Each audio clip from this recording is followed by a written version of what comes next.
Good morning, all of you. Today we'll continue with this chapter, Kings and Chronicles. और इस chapter में जो हम पढ़ रहे हैं it is about the Abul Fazal. Abul Fazal जो थे उन्होंने सॉवरेनिटी को यानी कि संप्रभुता को डिफाइन किया है एज ए सोशल कॉन्ट्रैक्ट, यानी कि एक सामाजिक अनुबंधन था। तो संप्रभुता एक सामाजिक अनुबंधन था, ये किसने बोला है? अबुल फजल ने। Abul Fazal defined sovereignty as a social contract. The emperor protects four essence of subjects. तो जो राजा थे उनको अपने नागरिकों के चार बातों को प्रोटेक्ट करना पड़ता था। सबसे पहले life, then property, then honour and faith. ठीक है, तो लाइफ अपनी जनता की, अपनी प्रजा की, उनको लाइफ को सेव करना होता था, अपनी प्रॉपर्टी को, अपने उनके ऑनर को, उनके रिस्पेक्ट को और उनके फेथ को। And in return demand and obedience share. ठीक है, और उसके बदले में जो प्रजा है वो क्या करेगी? वो उनकी मांगों को पूरा करेगी, उनके प्रति ऑबिडेंस होंगे और अपनी जो रिसोर्सेज होंगे, अपनी जो संसाधन होंगे उसको वो शेयर करेंगे। तो जो आपको ब्लू वाला ब्लॉक दिखाई दे रहा है, उस ब्लू ब्लॉक का मतलब था कि जो डिमांड है वो शेयर करेंगे राजा से। ठीक है, तो what is who said this sovereignty as a social contract? किसने बोला है?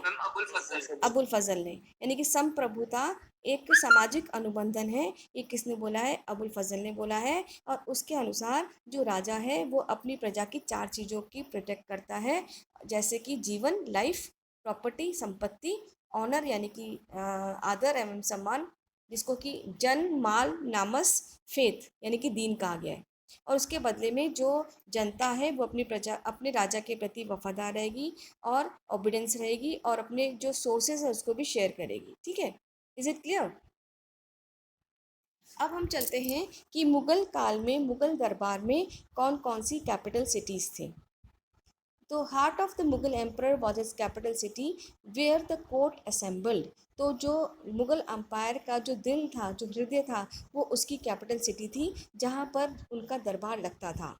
The capital city of Mughals frequently shifted during the 16th to 17th century. और जो ये कैपिटल सिटीज़ थी मुगलों के शासनकाल में, वो बहुत जल्दी जल्दी बदलती भी नहीं थी। और 16th और 17th सेंचुरी में तो ये शिफ्ट भी हुई थी। जैसे कि बाबर जो थे took over Lodi, capital of Agra, though during the 4 years of his reign the court was frequently on the move. फिर 1560 के दशक में अकबर जो थे उन्होंने आगरा फोर्ट कंस्ट्रक्ट किया था with red stone carried from adjoining region. And in 1570 his capital was shifted to Fatehpur Sikri. तो आरंभ में बाबर के समय से ही जो उनकी कैपिटल सिटी थी वो आगरा थी। लोधी से उन्होंने आगरा को लिया था, किसने? बाबर ने। और फिर 1560s में अकबर ने उस फोर्ट को यानी कि लाल किले को बनाकर वहाँ पर उस जो कि रेड सैंडस्टोन से बनाया गया था, उसकी जो एडजॉइनिंग रीजन थे उसको अपनी कैपिटल सिटी बना लिया था। बाद में उसने डिसाइड किया to make a new capital in 1570s, यानी कि लगभग साल बाद उसने अपनी एक नई राजधानी बनानी चाहिए और वो थी फतेहपुर सीकरी। ठीक है, देवांश एक मैसेज डालो, जल्दी से बच्चे ज्वाइन करेंगे। Okay ma'am. फतेहपुर सीकरी। अब हम चलते कि व्हाट इज फतेहपुर सीकरी। ठीक है, one of the reason prompting his में this has been that the Sikri was located in the direct road to Ajmer. कहते हैं कि फतेहपुर सीकरी को बनाने का या कैपिटल शिफ्ट करने का मेन जो उनका टारगेट था, मेन जो लक्ष्य था कि जो सीकरी जो लोकेटेड थी ऐसी जगह पे जो कि डायरेक्टली अजमेर को जाती थी, where the dargah of Sheikh Muinuddin Chishti had become an important pilgrimage center। क्योंकि अकबर को ये लगता था कि उन्हें दरगाह जाना है तो अजमेर आगरा सीकरी से वो डायरेक्ट अजमेर जा सकते थे, इसलिए उन्होंने ये निर्णय लिया था कि वे फतेहपुर सीकरी को अपनी क्या बनाएंगे? कैपिटल बनाएंगे। ठीक है, द इनमरस आर्ट गेव वे, यहीं पर बुलंद दरवाज़ा बनाया उन्होंने, बहुत बड़ा आर्ट गेट, जो कि उन्होंने गुजरात की विक्ट्री के विजय के, जैसे कि मैं आपको पहले भी बता चुकी हूँ कि गुजरात विजय होने के बाद उन्होंने इस बुलंद दरवाजे का निर्माण करवाया था, किसने? अकबर ने। ठीक है, in 1585 the capital was transfer to Lahore to bring the north west under the control. तो देखो 1560 के दशक में Agra was the capital, 1570s में फतेहपुर सीकरी को कैपिटल बनाया गया और 1585 में capital was transfer to Lahore ताकि इंडिया के नॉर्थ वेस्ट को अपने कंट्रोल में लिया जा सके। Is it clear? Is it clear बेटा? हाँ हाँ बेटा, क्या बताया मैंने आपको कि फतेहपुर सीकरी से पहले कैपिटल कौन सी थी? हम कैपिटल्स की बात कर रहे हैं ना, तो पहले कैपिटल कौन सी थी? आगरा। यस, पहले कैपिटल थी आगरा। उसके बाद क्या बनाई अकबर ने? कौन सी किसको कैपिटल बनाया? फतेहपुर सीकरी। फतेहपुर सीकरी। यस, फतेहपुर सीकरी को अपना कैपिटल बनाया। क्या कारण था फतेहपुर सीकरी को अपना कैपिटल बनाने का? What was Sikri was located on the direct road to Ajmer. हाँ, ऐसी जगह पे थी जहाँ पे वो अजमेर रोड पे डायरेक्टली कनेक्ट होती थी और वहाँ पे वो शेख मुनीद्दीन चिश्ती की दरगाह में आराम से जा सकते थे। ठीक है। Then second building which he made in Fatehpur Sikri was Buland Darwaza. Yes, बुलंद दरवाजा थी। अब बुलंद दरवाजा उन्होंने कब बनवाया था? When it was erected. Yes, after the victory of Gujarat, he made the Buland Darwaja. Then in 1585 he was transferred to Lahore. Lahore क्यों शिफ्ट हुए? क्योंकि वो इंडिया के नॉर्थ वेस्ट पार्ट को अपने कंट्रोल में ले सके, इसलिए उन्होंने अपनी कैपिटल को ट्रांसफ़र कर दिया था। Here you can see the Fatehpur Sikri. देखो कितना सुंदर है ये Fatehpur Sikri. I have been there, मैं वहाँ जा चुकी हूँ और वास्तव में बहुत सुंदर है। ये आप देख रहे हैं, this is the picture of बुलंद दरवाज़ा। इतना बड़ा ये बुलंद दरवाज़ा है और ये फतेहपुर सीकरी का महल है जो आप जहाँ पे एक आपको लड़की दिखाई दे रही है, ये एक बुलंद दरवाज़ा है और बुलंद दरवाजे के इधर आप क्या देख रहे हो? एक फतेहपुर सीकरी का महल देख रहे हो। ठीक है। Here you see the Shahjahanabad. Shahjahanabad किसके द्वारा बसाई गई कैपिटल थी? शाहजहाँ के द्वारा। तो Shahjahan pursued sound fiscal policy and accumulate enough money to indulge the passion for building।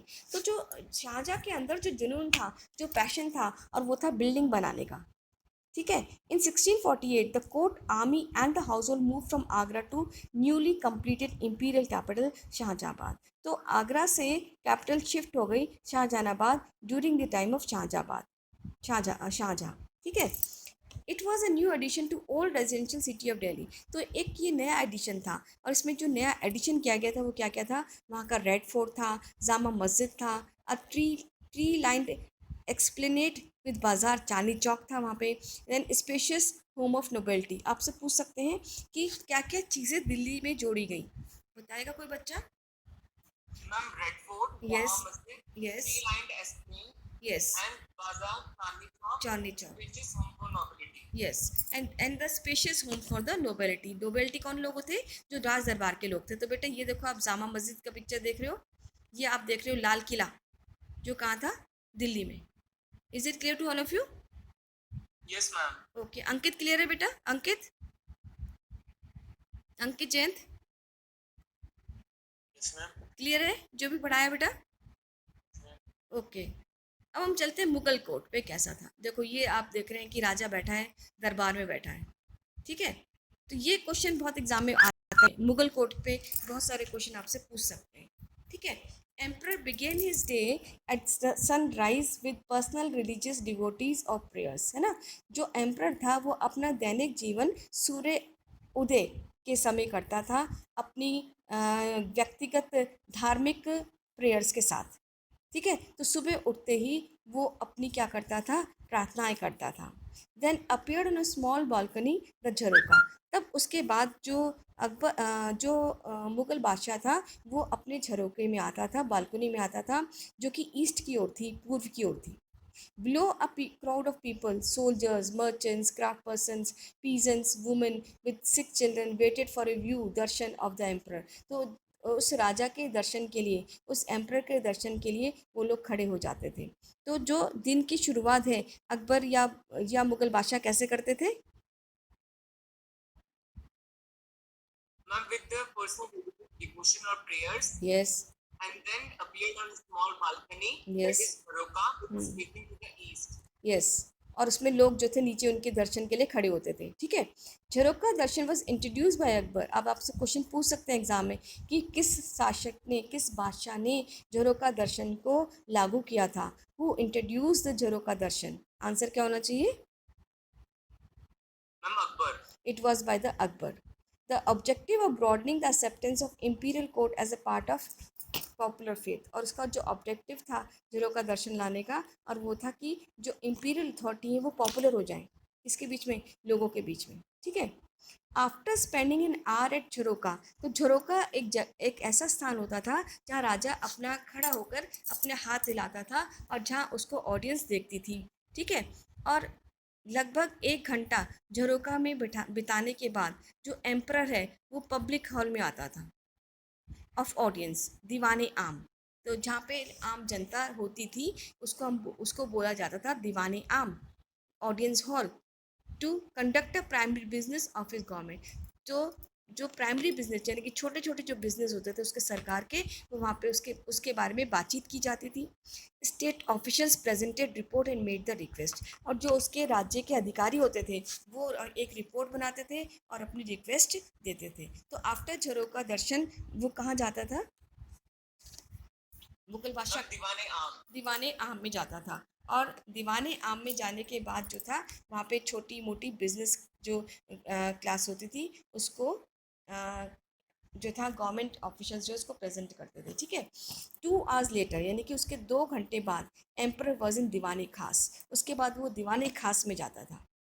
To hold the private and audience and discussion confidential matter, यहाँ पे कॉन्फिडेंशियल मैटर्स, गुप्तचर जो भी बातें होती थी उसको डिस्कस किया जाता था। इसमें हाई मिनिस्टर्स होते थे, place high minister of state place their petition, petition मतलब याचिका, before him, and talks officials presented their accounts. तो जितने भी महत्वपूर्ण मुद्दे होते थे वो दीवाने खास में ही होते थे, खास मतलब इम्पॉर्टेंट है ना, तो दीवाने खास में ही प्राइवेट ऑडियंस, प्राइवेट मीटिंग्स होती थी जिसमें कि राजा जो है उसके समक्ष जो टैक्सेस हैं वो रखे जाते थे।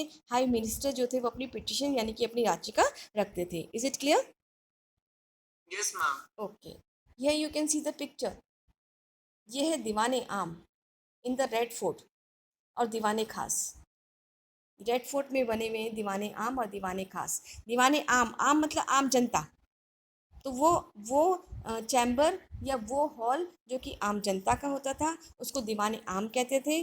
और दीवाने खास जो कि खास मतलब स्पेशल लोगों के लिए, स्पेशल मीटिंग के लिए, उसको हम क्या कह रहे हैं? दीवाने खास। तो आप उसको आम और खास से ही रिलेट कर सकते हो, आपको पता होना चाहिए। एक बार मैं बच्चों रिपीट करती हूँ फिर से, यहाँ से रिपीट करते हैं झरोका दर्शन वाली बात से, जहाँ पे मैंने आपको बताया किंग सुबह उठकर प्रार्थना करता था और अपनी धार्मिक प्रार्थनाएं गाकर वो बालकनी में आता था, झरोके में आ जाता था ईस्ट साइड में, जहाँ पे नीचे बहुत सारे लोग खड़े होते थे, सोल्जर्स खड़े होते थे, मर्चेंट्स खड़े होते थे, क्राफ्ट पर्सन खड़े होते थे, और महिलाएं खड़ी होती थी, ठीक है।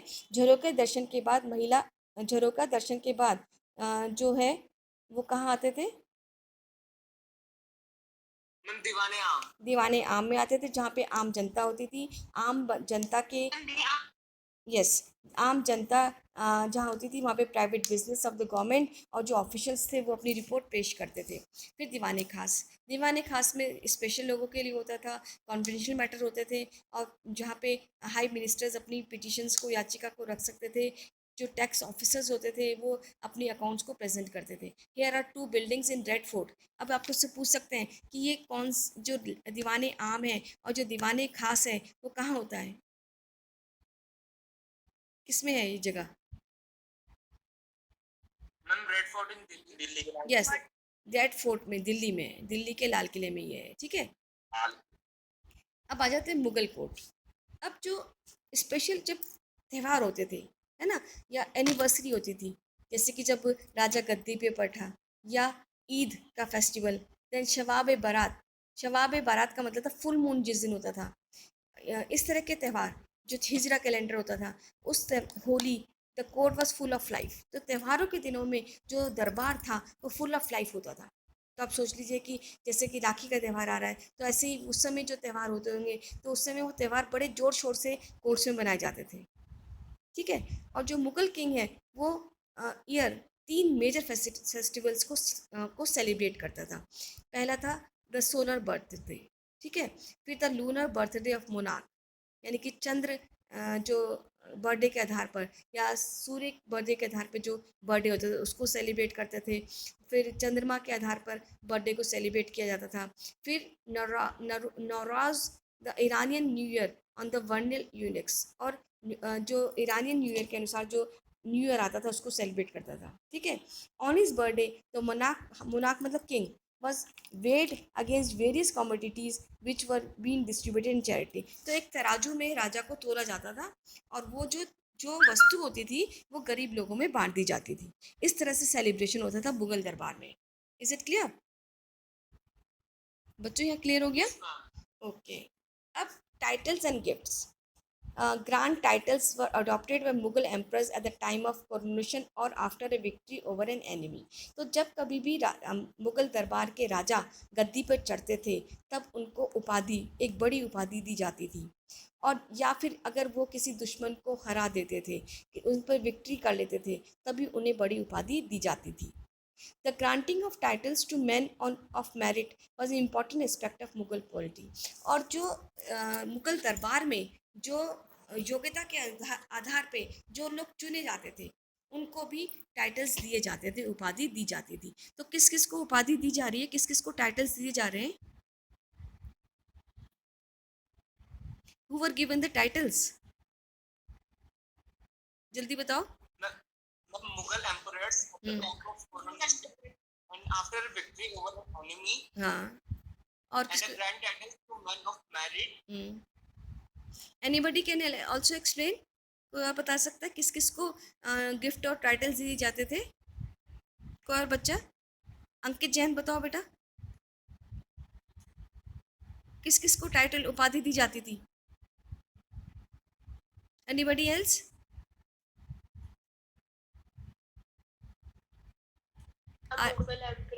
Yes, very good. And time of coronation after victory of, ये तो राजा को दी जा रही है ना बेटा, ये तो राजा को। और किसको दी जाती थी? वो लोग जो योग्य होते थे। तो जो मैन ऑफ मेरिट मतलब कि जो लोग योग्य होते थे उनको भी टाइटल्स दिए जाते थे। एक तो राजा को मिलता ही था और उन लोगों को दिया जाता था जो कि मेरिट में होते थे, ठीक है। अब आते हैं हम शाही दरबार के जो घरेलू पद्धति थी वो क्या थी, द इम्पीरियल हाउस होल्ड कैसा था। The term harem is frequently use to refer to the domestic world of the Mughals. तो मुगल के दरबार में हरम नाम का एक शब्द जोड़ा गया है। It is a Persian word हरम मीनिंग अ सेक्रेट प्लेस। तो हरम जगह जो कि मुगल दरबार में जोड़ी गई थी जिसका मतलब था सेक्रेट प्लेस, पवित्र place. The Mughal household consists of the emperor wives and the concubines, his nearest and distant relative। यानी कि पटरानियाँ उसकी वाइफ होती थी और अन्य रानियाँ होती थी वहाँ पे। फिर उसके जो डिस्टेंट रिलेटिव होते थे, उसकी mother, step mother, foster mother, sister, daughter in law, aunt, children and female servants and slaves were included in the Mughal household. आपसे पूछ सकते हैं कौन कौन लोग मुगल हाउस होल्ड में होते थे। कौन कौन है? एम्प्रस वाइफ, ठीक है, and the concubines, the step wives, then near relatives, distance relative, दूर के relative, ठीक है, mother, step and foster mothers. Step and foster mother की जो महिलाएं जो कि उनके बच्चों को पालती थी, sisters, daughters in law, aunt, children and female servants and slaves, they were all included in Mughal household. ये लोग मुगल दरबार में रहा करते थे, ठीक है। Then polygamy was practiced while in Indian subcontinent, especially among the ruling class। What is polygamy? Polygamy क्या होती है? बहु पत्नी विवाह क्या होता है? मैम जिसमें मैम कोई एक राज मैम वो काफी सारी औरतों के साथ विवाह कर सकता है। हाँ, तो पॉलीगैमी था मतलब हस्बैंड हैविंग मेनी वाइफ्स, है ना। That was practice in the Indian subcontinent, specially in the ruling class. तो ये जो था उस समय समाज में ऐसी प्रथा थी। तो both for Rajput as well as the Mughals marriage as a way cementing political relation with the forging the alliances. और राजपूत और मुगलों के बीच में भी विवाह हुए, जैसे कि अकबर के द्वारा किसके साथ विवाह? अकबर का मैम जोधाबाई। जोधाबाई के साथ विवाह हुआ है, ठीक है। तो इसलिए मुगल मैरिजेस जो थी या राजपूत के बीच में मैट्रिमोनियल अलायंसेस हुए हैं। फिर gift of territory was often accompanied by gift of daughter in marriage. तो जब लड़की का विवाह होता था तो उसको टेरिटरी दी जाती थी, गिफ्ट दिया जाता था। This ensure continuity hierarchical relationship. ये क्या इंश्योर करता है? What does it ensure? What does it ma'am ensure? Hierarchical relationship between ruling groups. Yes, this shows the hierarchical. This shows the hierarchical. Relationship. Yes, this shows the hierarchical relationship of whom? Ma'am ruling group. Yes, of a ruling group. Is it clear? Okay. Is it? किसी बच्चे को कोई doubt हो तो पूछ सकते हैं बेटा. If you have any doubt. कोई डाउट नहीं है? No ma'am. Okay. Then it was through the link of marriage and the relationship that developed. As a result, Mughal were able to form a vast kinship. तो क्या किया अकबर ने? जब जोधाबाई से विवाह किया होगा तो उनको जो है संपत्ति के तौर पे अपनी पत्नी के संग तो जो गिफ्ट मिला वो भी इनकी जमीन हो गई। तो इस तरह से मैरिज और रिलेशनशिप ने मुगल एम्पायर की किंगशिप को, बंधुता के नेटवर्क को, किंगशिप मीन्स बंधुता होना, है ना, भाईचारे की भावना और अधिक मजबूत हो गई। And important groups help to hold a vast empire together. Is it clear? Yes ma'am. अब जो मुगल हाउस होल्डर था उसमें वाइफ्स दो तरीके की हैं, who came from royal families, बेगम, और जो अदर वाइफ्स होती थी वो आगा कहलाती थी। अब आपसे एक नंबर पूछ सकते हैं कि जो रॉयल फैमिली यानी कि शाही परिवार की जो स्त्रियां होती थी, उनकी पत्नियां होती थी, वो क्या कहलाती थी? बेगम्स। बेगम्स। और जो हाँ, और जो अदर वाइफ होती थी वो क्या कहलाती थी? आगाज। आगाज कहलाती थी। ये आपसे पूछ सकते हैं एमसीक्यू में, ठीक है। The begum receiving huge amount of cash and valuables as dower. तो जो बेगम थी उसको विवाह के समय में वैल्यूएबल या कैश भी मिलता था मेहर के रूप में। Natural receive a high status. जो नेचुरल है कि जो जितनी ज़्यादा संपत्ति लाती थी तो उसको दरबार में हाई पोस्ट भी दी जाती थी, ग्रेटर पोजीशन भी दी जाती थी, ठीक है। एंड देन द आगाज।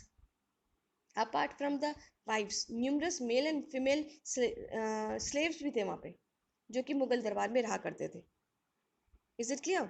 Then after Nurjahan Mughal queens and princesses begin to control the significant financial resources. अब कई जो महिलाएं थी नूरजहां जैसे कि मुमताज महल, ये सब क्या थी? ये इन्होंने मुगल काल के फाइनेंशियल रिसोर्सेज पे भी कंट्रोल कर दिया था। और कहा जाता है कि नूरजहां की तो पिक्चर भी उनके सिक्के में जारी हो गई थी। तो मुगल काल में महिलाएं, रॉयल फैमिली की जो महिलाएं थी वो उनकी जो पोजीशन थी काफ़ी अच्छी, काफ़ी स्ट्रांग थी। Is it clear? Is it clear? Yes ma'am. Okay. अब जो शाहजहाँ की जो डॉटर थी जिनका नाम था Jahara and Roshan Ara, enjoy an annual income often equal to that of high imperial mansabdar. तो उनके दरबार में जो हाईएस्ट मनसबदार होता था, अब ये मनसबदार कौन होता है ये पता होना चाहिए आपको बच्चों। मनसबदार एक हाई ऑफिशियल होता था जो कि दरबार में बैठते थे। अब मनसबदार सिविल भी हो सकता था और आर्मी वाला भी हो सकता था। तो कहा जाता है कि शाहजहाँ की जो डॉटर्स थी जिनका नाम था जहाँ आरा और रोशन आरा, इनकी एनुअल इनकम एक ऊंचे ओहदे वाले मनसबदार के बराबर मानी गई है। तो इसका मतलब ये क्या शो करता है कि महिलाओं की पोजीशन अच्छी थी या खराब थी? What does it show? How was the condition of the कैसी condition? Yes, condition was very good, है ना। Jahan Ara in addition receive revenue from the city of port. अब आपसे पूछ सकते हैं from where the Jahan Ara receive the revenue, कौन सी सिटी से? Surat. Which was a lucrative centre of overseas trade. तो जहाँ समुद्र का व्यापार होता था वो सेंटर था सूरत, जहाँ से जहाँ आरा रेवेन्यू रिसीव करती थी। आपसे पूछ सकते हैं from where the Jahan Ara receive the revenue? Surat. Surat was the place जहाँ से जहाँ आरा जो थी वो रेवेन्यू को रिसीव करती थी, ठीक है। जहाँ आरा पार्टिसिपेट